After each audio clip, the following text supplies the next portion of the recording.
South ఇండియాలోనే అతి తక్కువ ధరలకే రత్నాలందించే ఏకైక సంస్థ 6JVR. సో కొన్ని ప్రధాన అభ్యర్థులు పోటీ చేస్తున్నటువంటి నియోజకవర్గాల్లో కొంత డిఫరెంట్ గా పోలింగ్ జరిగింది. పురుషోత్తం రెడ్డి గారు కుప్పానికి సంబంధించి చూస్తేనేమో కొంత డిఫరెంట్ పోలింగ్ జరిగింది. ఇటు నారా లోకేష్ మంగళగిరి చూస్తే అనూహ్యంగా మంగళగిరిలో చాలా తక్కువ ఓటింగ్ నమోదైంది. అక్కడ మంగళగిరి టౌన్ మినహా మిగతా చాలా గ్రామాల్లో తక్కువ ఓటింగ్ నమోదైంది. టౌన్లో కూడా తక్కువ ఓటింగ్ నమోదైంది. చాలా నెమ్మదిగా సాగిన సిచ్యువేషన్ చూద్దాము. అలాగే పవన్ కళ్యాణ్ పిఠాపురానికి సంబంధించి అనూహ్యంగా రాత్రి 10-11 గంటల వరకు కూడా క్యూ లైన్లో నుంచొని ఓట్లు వేసిన సిచ్యువేషన్ చూసాం. సో ఏంటి ప్రధాన అభ్యర్థులు పోటీ చేసినటువంటి నియోజకవర్గాల్లో కొన్ని చోట్ల తగ్గింది, కొన్ని చోట్ల పెరిగింది. సో దీన్ని ఎలా చూడాలి మనం? అంటే ఒకటి మనకు స్టార్ లీడర్లు కనపడే నలుగురు కనిపిస్తారు. ఒకటి పవన్ కళ్యాణ్, లోకేష్, జగన్మోహన్ రెడ్డి అండ్ చంద్రబాబు నాయుడు. వీళ్ళు ఫోకస్ పర్సనాలిటీస్ గా ఉంటారు. నాలుగుట్లో అసలు పులివెందు గురించి ఎవరు చర్చించాల.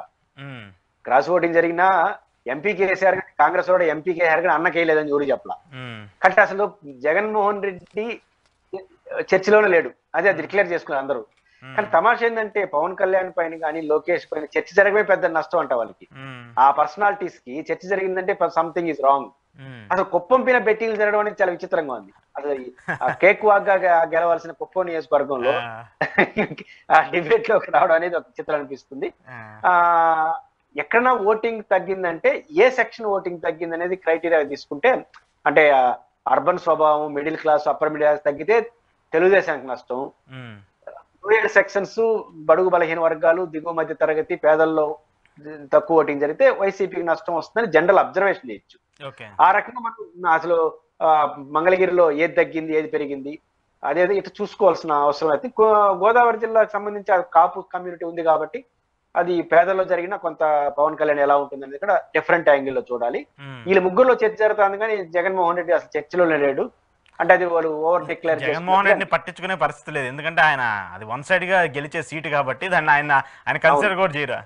ఓకే, కానీ ఇక్కడ పవన్ కళ్యాణ్కి సంబంధించి అంశాన్ని మాత్రం డిఫరెంట్గా చూడాలి. ఎందుకంటే ఆ ముందు రోజు ఏదైతే ఎన్నికలు జరిగి 24 గంటల ముందు రోజు జగన్మోహన్ రెడ్డి అక్కడ డైరెక్ట్గా వంగాగీతను నేను డిప్యూటీ సీఎంగా అనౌన్స్ చేసి నా పక్కన కూర్చోబెట్టుకుని మీ నియోజకవర్గాన్ని డెవలప్ చేస్తానని చెప్పేసి డైరెక్ట్గా పవన్ కళ్యాణ్ సాక్షిగా చెప్పాడు. అంటే పవన్ కళ్యాణ్ని ఒక సీఎం రేంజ్లో ప్రొటెక్ట్ చేసుకున్నటువంటి జనసేన పార్టీ కావచ్చు, జన సైనికులు కావచ్చు, ఆయనకి కాంపిటేటర్గా ముందుగానే పవన్ కళ్యాణ్ మీద పోటీ చేస్తుంది ఒక డిప్యూటీ సీఎం అని చెప్పేసి జగన్మోహన్ రెడ్డి ఒక డైరెక్ట్గా ఒక అంటారు చూసారా రామబాణాన్ని వదిలినట్టు వదిలేరు. కానీ అక్కడ ఆ ఇంపాక్ట్ ఏమైనా కనిపించిందా మీకు?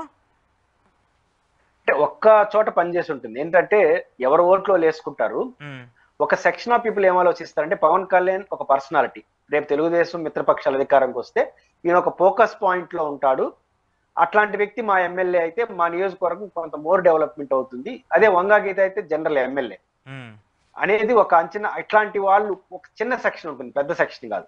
ఈ సెక్షన్ మాత్రం ఖచ్చితంగా జగన్ ప్రకటనతో మార్పు వచ్చి ఉంటుంది. కారణం ఏంటంటే పవన్ కళ్యాణ్ మహా అయితే ఏమవుతాడు, ఉప ముఖ్యమంత్రి అవుతాడు, అంతే కదా. ముఖ్యమంత్రి అయితే కాదు, డిక్లేర్డ్.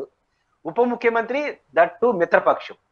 మిత్రపక్షాల మధ్య ఎప్పుడు ఎట్లుంటుందంటే మీ అవసరం నాకు ఉంటేనే, అవసరం మీన్స్ ఎమ్మెల్యేలు ఉంటేనే మిమ్మల్ని మతిస్తాను, అది తీరిపోయిందంటే శత్రుపక్షానికన్నా మిమ్మల్ని టార్గెట్ చేస్తాను. ఎందుకంటే మిత్రపక్షాలే మొదట బలేది ఏ కూటమి మీరు భారతదేశ చరిత్ర ఎప్పుడన్నా చూడాలి. ఇప్పుడు చంద్రబాబు నాయుడికి మెజారిటీ రాకుండా పవన్ కళ్యాణ్ మెజారిటీ ఉంటే ఆయన ఎలుగుతాడు. కానీ పవన్ కళ్యాణ్ ఈయనకి సొంత మెజారిటీ వస్తే ఇంకా పవన్ కళ్యాణ్ పట్టించుకోడు. అది 2014 నుంచి 19 వరకు అదే రుజువు అయింది. కానీ పవన్ కళ్యాణ్ అవసరంతో కూడుకున్న తెలుగుదేశం రాదు. ఎందుకంటే ఈ లెక్క ఏంటి, పవన్ కళ్యాణ్ అవసరం వచ్చిందంటే అర్థం ఏంటి, తెలుగుదేశం పార్టీకి 75 రావాలి, 75-80 వస్తేనే ఆయన అవసరం ఉంటుంది, అంతే కదా. 85 వస్తే ఇంక రాదు. తెలుగుదేశానికి 75 వచ్చింది అనుకోండి, ఇది ఒక 25, ఒక 40, 65 సీట్లు తెలుగుదేశం ఓడిపోయినట్టే, జగన్ గెలిచినట్టే. ఆడ ఒక 10 గెలిస్తే ఇంకా జగన్ గెలిచిపోతాడు కదా. అంటే పవన్ అనే వ్యక్తి అవసరం అని ఏర్పడితే తెలుగుదేశం ఓడిపోతుంది. కాబట్టి తెలుగుదేశం సొంతంగా మెజారిటీ వస్తే పవన్ కళ్యాణ్ పట్టించుకోండి. పైపించి లోకేష్ చేసిన ప్రకటన ఏంటి, ముఖ్యమంత్రి క్లియర్ అండి, ఉప ముఖ్యమంత్రి మా పార్టీ పొలిట్ బ్యూరో చర్చిస్తానన్నాడు. అవచ్చు కాకపోవచ్చు. అదే జగన్ గారు నా ఉప ముఖ్యమంత్రి అంటే ఇంక పవన్ కళ్యాణ్ అల్టిమేట్ గా అయితే పదం నేను ఇప్పుడే ఇచ్చేసినాడు ఆయన. దట్టు సొంత పార్టీ వంగాగీత, దయాదాక్షిణ్యాల పని లేదు, పక్కనే కూర్చుంటుంది. కాబట్టి పవన్ కళ్యాణ్ ద్వారా వచ్చే అదనపు ప్రయోజనాన్ని ఇంకేమీ లేదు మీకు అనే గ్యారంటీని జగన్ ఇవ్వడం ద్వారా ఈ 1 or 2% ఏదైతే పవన్ వస్తే ఏదో అవుతుంది అనుకున్నా వాళ్ళు మాత్రం ఖచ్చితంగా చేంజ్ అవుతారు. మొత్తం ప్రజలంతా ఈ ఇంపాక్ట్ ఖచ్చితంగా పడుతుంది.